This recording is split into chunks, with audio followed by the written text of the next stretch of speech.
Fusions तो आपने बहुत सुने होंगे, बट इस different kind of a brand new fusion session for all of you. आपको इसके बारे में बताने से पहले हम अगर कुछ टाइप ऑफ म्यूजिक की बात करें, जो वक्त इवॉल्व हो रहा है, टाइप ऑफ म्यूजिक भी इवॉल्व कर रही है और म्यूजिक के टाइप्स के अंदर दीगर टाइप्स आ रही हैं, यानी कि जॉनरास के अंदर नए जॉनरास निकल रहे हैं और अब music has become is more of a technical thing rather than a talent and art. और इसको लेकर न सिर्फ दुनिया भर में बहुत सारे लोग इस पर बहुत काम करें, पाकिस्तानी जो यंगस्टर्स हैं वो भी कैसे पीछे रह सकते हैं। हम आज इस म्यूजिक की सिंफ की बात करने जा रहे हैं, that is electronic music. Exactly और आज हम आपकी मुलाकात ही कुछ ऐसे लोगों से करवाने वाले हैं जो पाकिस्तान में अंडरग्राउंड इलेक्ट्रॉनिक म्यूजिक के हवाले से बहुत काम कर रहे हैं। मलेशिया, थाईलैंड, कंबोडिया में परफॉर्म कर चुके हैं और इसके साथ साथ हाल ही में उन्होंने वेस्टर्न डांस म्यूजिक और ईस्टर्न क्लासिकल जो कहले म्यूजिक उसके फ्यूजन पर भी काम किया है, जिसको हमने भी सुनवाया भी। और इसके साथ साथ इनकी अचीवमेंट्स में एक अचीवमेंट ये भी है कि न्यूयॉर्क टाइम्स के लिए माहौलियाती मंसूबे के लिए काम भी कर चुके हैं। BBC, ब्लूमबर्ग जैसे इदारों में आप इनके इंटरव्यूज देख चुके हैं। आज हमने एक्सप्रेसो में इनसे आपकी मुलाकात करवाने का सोचा और हमने इनको बुलाया। आज हमारे साथ मौजूद हैं उमैर अंजुम और मोहम्मद शाह, जो इलेक्ट्रॉनिक म्यूजिक के हवाले से काम करें। दोनों को वेलकम करेंगे। Thank you so much guys, welcome to Expresso. और कोई सोच भी नहीं रहा होगा कि हम मतलब दो डीजेस हमारे साथ मॉर्निंग शो के अंदर मौजूद होंगे। This is what Expresso is, the mixed flavour. Thank you very much for coming. How are you feeling? सुबह उठना कैसा लगा? बहुत बुरा। We can imagine, musicians के लिए थोड़ा मुश्किल होता है सुबह सुबह उठना। अच्छा, सबसे पहले तो अपने इस गाने के हवाले से बताएं कि किस तरह का एक्सपीरियंस रहा, फ्यूजन किया आप लोगों ने क्लासिकल और ईस्टर्न म्यूजिक के हवाले से? बहुत अच्छा था। हम लोगों के लिए भी बहुत नई चीज़ थी, बिकॉज हम लोग इकट्ठे दोनों एक दूसरे के साथ काम करते हैं, हमें एक दूसरे की ज़रा केमिस्ट्री का पता होता है। बट आप कोलैबोरेशंस में जब जाते हैं तो it's a totally different game. Like imagine हम 3 डिफरेंट आर्टिस्ट के साथ कोलैबोरेशन कर रहे हैं और हम एक मेन म्यूजिक प्रोड्यूसर्स हैं। सो हमने उन तीनों की स्टोरी लेके एक मास्टर स्टोरी सुनानी है। So it's a challenge. हमें तकरीबन 8 महीने साल लगा इस गाने को बनाते और सबकी बहुत मेहनत है। And we got to work with some really the kind of professional work you do, उसमें इस किस्म के ट्रैक्स यूजुअली इतने वेलकमिंग नहीं होते हैं लोगों के लिए। People just want to listen to the beat and the electronic music, लेकिन इसमें तो बड़ा गरारियां भी हैं, क्लासिकल काम भी है। तो ये क्यों किया? सिर्फ to prove yourself as the या जो मौजूदा वक्त है उसकी रिक्वायरमेंट है? Why did you work on this project? Basically हम चाह रहे थे कि Pakistani music and western music को फ्यूज़ किया जाए, क्योंकि पाकिस्तानी अवाम के लिए मतलब ज़रूरी था कि पाकिस्तानी भी एलिमेंट्स हों उसके अंदर, हाउस म्यूज़िक के अंदर। तो हमारी शुरू से कोशिश थी, लेकिन हमें मतलब आर्टिस्ट वगैरह नहीं मिलते थे या कोई गाने नहीं मिलते थे जो हम रीमिक्स वगैरह कर सकें, जिस वजह से फिर हमने आर्टिस्ट ढूंढे जो ऑलरेडी अपनी फील्ड के अंदर बड़ा अच्छा काम कर रहे थे।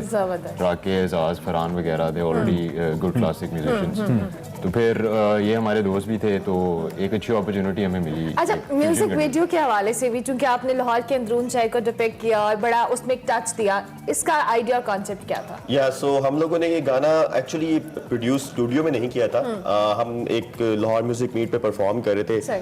जब हम सब पहली दफ़ा इकट्ठे हमने परफॉर्म किया तो काफ़ी अच्छा रिस्पांस था। सो हमने सोचा इसको स्टूडियो के ऊपर करते हैं, और जब वीडियो बनी तो सिंस लाहौर के अंदर म्यूजिक मीट की वाइब थी, सो आई थॉट कि मे बी हम लाहौर के बाहर क्या चल रहा है और अंदर क्या चल रहा है। सो बेसिकली हम एक टोटल मिक्स एंड मैच करके एक स्टोरी सुनाना चाहते हैं। अच्छा, मुझे याद है जब हम पहले सिर्फ गीत सुना करते थे, जो गाने आते थे पीटीवी वगैरह के ऊपर या रेडियो के ऊपर, उसके बाद जब पॉप म्यूजिक का ट्रेंड आया और ड्रम्स के ऊपर या पियानो के ऊपर बीट्स बजना शुरू हुई, ट्रैक्स बने, तो थोड़ा डिफरेंट लगता था। लोग इसको पॉप म्यूजिक कहते थे, पॉप म्यूजिक।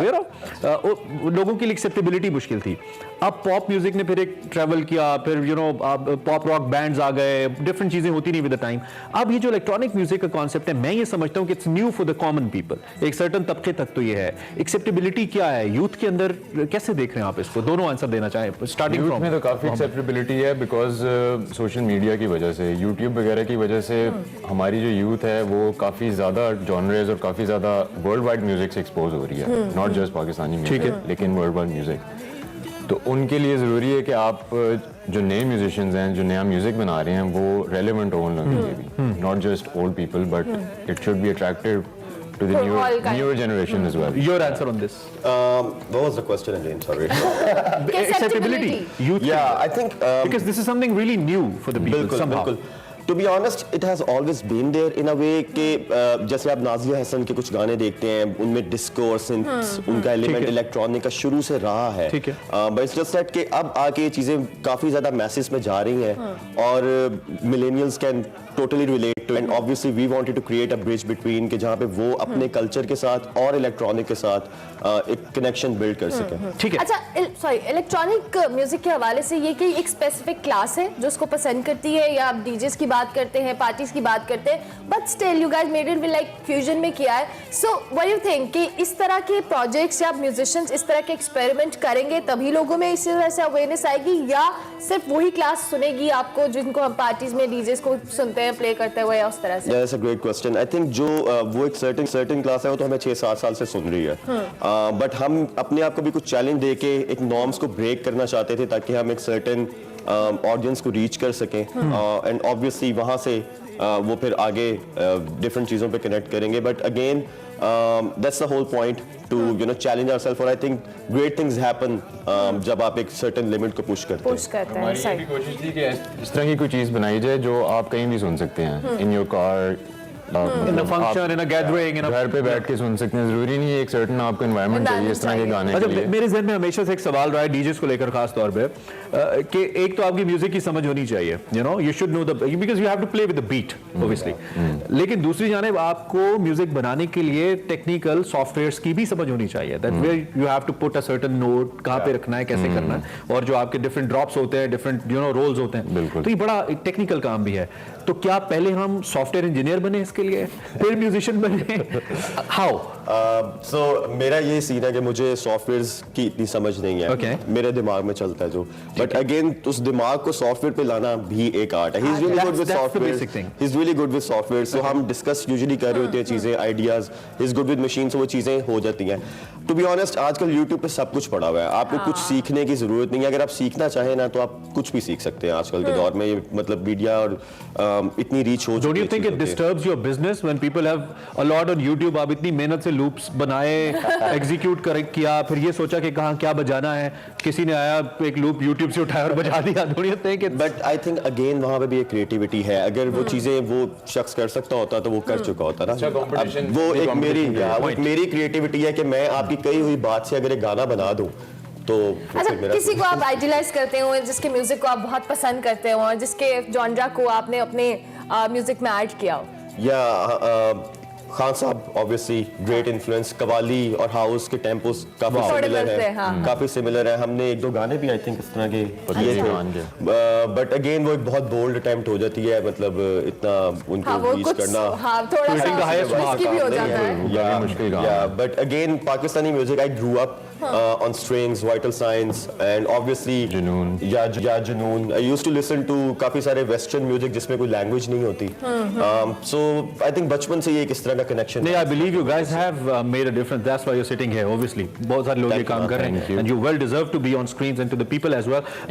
हम चूंकि हम मुख्तलिफ मार्क्स की बात कर रहे हैं, तो इसमें अब आने वाले वक्त के अंदर जैसे कि हमने देखा लोग मुख्तलिफ चीजें करते हैं फेमस होने के लिए। Yash Raj Mukhate is Indian DJ जो कि म्यूजिक बनाते हैं, उन्होंने रिसेंटली एक लूप बनाया, फाड़ी हो रही है, और इससे पहले उन्होंने बनाया था वो तुम्हारे कुकर में जूस गिरा था, something like that. It was very famous, like went to the millions. तो ये तजर्बात कितने अहम है इस इलेक्ट्रॉनिक म्यूजिक की समाओ इस सिंफ को लोगों को एक फनी स्टाइल में पहुंचाने के लिए, दो it's a music but in a funny style.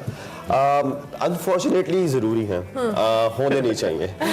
I think the only thing जिससे आपको एक certain recognition मिलनी चाहिए, it should be your art, but again even that's creativity, right? हाँ, अगर मतलब अगर आप किसी को कुछ करके हंसा रहे हो तो that's एंटरटेनमेंट creativity. प्रोवाइड करे तो सो फार Yeah, इट्स और good. I think by the end of the day यही एक eventual goal है सबका, हाँ, to हाँ। entertain people, like उन्हीं के सही। लिए सब कुछ ठीक है। कर रहे हैं. अच्छा मोहम्मद, फ्यूचर के क्या प्लान्स हैं? ऑब्वियसली इलेक्ट्रॉनिक म्यूजिक पे आप लोग काम कर रहे हो और आप लोगों ने एक डिफरेंस भी क्रिएट किया, नो डाउट, बट स्टिल इस पे बहुत ज्यादा काम करने की जरूरत है, specially when it comes to marketing. आपको सोशल मीडिया हो या दीगर प्लेटफॉर्म्स, अब लोगों को बताना है कि ये भी एक फॉर्म है, क्योंकि वो एक स्पेसिफिक क्लास में था। So what are your future plans? किस तरह से इसको मार्केट करोगे? हम लोग अभी इसको मार्केट करने के लिए यूट्यूब वगैरह यूज़ कर रहे हैं, फेसबुक वगैरह। Are you getting good response on YouTube? हाँ जी, यस वी आर। बेसिकली आजकल ज़माना सोशल मीडिया का ही है, this is where the strength lies, इधर ही आपको सारी मेहनत वगैरह करनी पड़ती है। पुराने ज़माने में ये होता था कि आपकी वो कोई रिकॉर्ड लेबल मिलता है, वो केस्टें आपकी निकालता है, फिर आपको कॉन्सर्ट्स मिलते हैं, ये सब कुछ होता है, लेकिन अब टाइम्स काफ़ी चेंज हो गए हैं। I think social media is the main thing you should अच्छा, लेबल की आपने बात की, फेक रिचुअल्स के नाम से आपका लेबल भी है, उस लेबल के हवाले से जी बिल्कुल। वो बेसिकली हमारा अपना लेबल है, पाकिस्तान का मतलब फर्स्ट आप कह लें कि इलेक्ट्रॉनिक लेबल है। और उसका मकसद ये था कि पाकिस्तानी आर्टिस्ट जो इधर बेडरूम्स के अंदर म्यूजिक बना रहे हैं उनको कोई प्लेटफॉर्म नहीं मिल रहा जहां वो अपना म्यूजिक भेज सकें या अपनी ऑडियंस तक पहुंचा सकें, वो हम ब्रिज क्रिएट करना चाह रहे थे कि नए आर्टिस्ट हमारे पास आएं। somehow being a DJ you do read the minds। मेरे माइंड में सवाल था ये आपसे, क्योंकि हमारी ऑफ एयर डिस्कशन हो रही, तो आपने कहा कि अब तो हर कोई उठ के बजाना शुरू हो जाता है। एक लिहाज से अच्छा भी है कि चलो कम से कम at least people are giving it a try. जो लोग इसको कमर्शियली करना चाहते हैं, as a job, as a business, as a commercial activity करना चाहते हैं, जैसे सिंगर्स गाते हैं, पूरी दुनिया में ट्रेंड्स है, डीजेस बहुत ज्यादा वेल पेड डीजेस हैं, वी नो, वो क्या करें? आप लोग भी चैलेंजेस फेस करते होंगे कमर्शियली। कमर्शियल क्या फ्यूचर है इसका और नए आने वालों के लिए क्या है? बहुत ज़्यादा मेहनत है। इट्स अ नीश मार्केट, मतलब यहाँ पे आपको जिस तरह से एक वोकलिस्ट की ऑडियंस है, एक अंडरग्राउंड आर्टिस्ट के लिए बहुत सारी मेहनत है। ज्यादातर तो दोस्त यार कहते होंगे फ्री में बजाते हैं, फ्री में बजाते हैं, अभी तक यही चल ये रहा तो होगा। हमारा अभी बहुत तक कहते हैं। नेशनल प्रॉब्लम है। या बट आपको अपने लिए कुछ सर्टेन स्टैंडर्ड्स सेट करने Set हैं, करने वो बहुत जरूरी है। आपको पता होना चाहिए कि अगर मैं एक चीज शुरू कर रहा हूँ, मैं उसका एंड में अपने आप को कहाँ देख रहा हूँ। खाली आपने जाके लोगों को एंटरटेन करके नहीं आ जाना, आपको क्या गोल्स हैं, आपको जिंदगी देनी पड़ती है इन चीजों को। आर्ट जिंदगी मांगता है, टाइम मांगता है, सो बहुत सारी मेहनत If I ask you a definition of an impressive DJ who can just लोगों को हिला के रख सकता है, बीइंग अ डीजे, आप कैसे डिफाइन करेंगे उसको? एंड इन द एंड उन लोगों को जो यंगस्टर्स देख रहे हैं उनको अगर आप इस हवाले से कुछ गाइड भी करना चाहें। Definitely. So I think being a DJ सबसे इंपॉर्टेंट चीज ये होती है, you can just go there और आप अपनी पसंद के गाने नहीं लगा सकते। Create a vibe. Just because कि आपको 100 गाने अच्छे पता हैं तो आपने एक जर्नी क्रिएट करनी है, एक स्टार्ट, एक मिडल, एक एंड, और उसके लिए आपको कुछ बोलना भी नहीं है। सो आप कितना अच्छा अपनी ऑडियंस को रीड कर रहे हो, उनसे किस लेवल पे कनेक्ट कर रहे हो। It's a very technical thing and I guess ये बहुत मुश्किल काम है ऑडियंस के साथ कनेक्ट और उनको बताना था। इसी वजह से बहुत सारे लोग बहुत सारे जोन्स खराब कर देते हैं अपनी पसंद के गाने लगा के, पीपल कहते हैं ये क्या आप बजा दिया आपने बीच में कुछ भी चल आपको पसंद होंगे लेकिन सबको नहीं हो सकते। So you have to create it. Thank you so much guys. बहुत शुक्रिया आप दोनों का. We wish you very best of luck. You guys are doing an amazing job. It was an honor having you on Expresso. हमारे साथ and wish you good luck for the session as well. Exactly. मैं अंजुम और मोहम्मद शाह हमारे साथ मौजूद थे. उनसे हमने डिस्कशन की. इसी नोट पर हमें एक ब्रेक लेनी है. ब्रेक के बाद हाजिर होंगे. Stay tuned to Expresso.